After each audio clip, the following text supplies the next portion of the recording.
Life is short, and Carl Curtis didn't waste a day. He never slowed down, according to his son, not even at 79. He was 79, but he was in better shape than me. Carl and his longtime partner, Yvonne Levy, loved to bike, hike, and run. So they were traveling the world running marathons together. They did the Great Wall Marathon in China. Then, where are you headed now, Dad? Oh, we're off to Belgium to run a marathon there. But on May 14th, 2022, the couple's journey came to an end. Yeah. I'll never forget it. Carl's son got the call. His father and Yvonne had been killed in a crash just hours after attending a family wedding. I couldn't believe it. You know, I didn't want to believe it. Still don't want to believe it. According to police, the driver of this red Mazda veered across multiple lanes of Highway 20 in Lynn County, slamming head-on into Carl and Yvonne's silver sedan.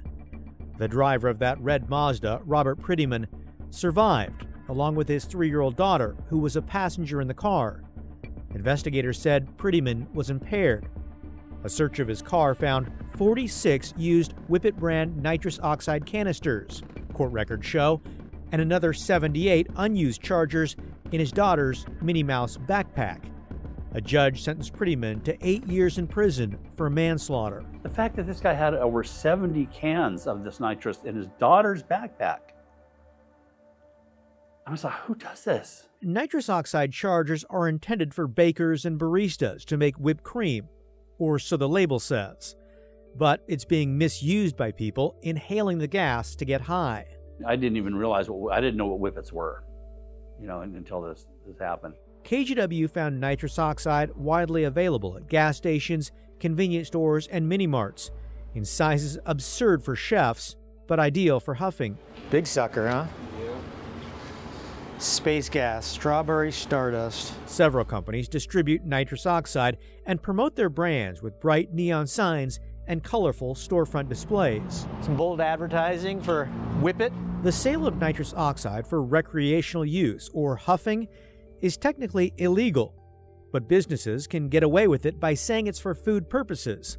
Look closely, you'll see it on the label. They're marketing this, but saying, we found a loophole, use it for culinary use. Social media is full of clips showing young people taking rips of nitrous. Earlier this year, health officials sounded the alarm following a spike in dangerous cases, and the U.S. Food and Drug Administration warns intentional misuse of nitrous oxide can lead to serious adverse health events, including death. In April, KGW spoke with the Gresham couple temporarily paralyzed after prolonged use of the gas. If you want to keep walking, don't do it. But perhaps the greatest danger comes from what people do after inhaling nitrous.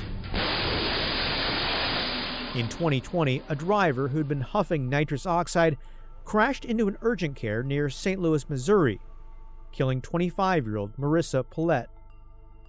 Her family sued. A jury awarded them $745 million, largely blaming the company behind Whippet chargers. United Brands did not respond to our request for comment. At trial, the family's attorney, Johnny Simon, presented evidence, including depositions from the company's CEO and a United Brands sales rep. When you're a salesperson, you just want to make a sale and you don't really think about what other people are selling it for. Oregon State Police admit they don't specifically track the number of crashes involving nitrous oxide, but a quick scan of police records found at least 22 arrests or accidents over the past 6 years involving inhalants, including that fatal crash in Lynn County that cut short the lives of Carl Curtis and Yvonne Levy. My dad, the epitome of health, I really thought he was going to outlive me. I really did.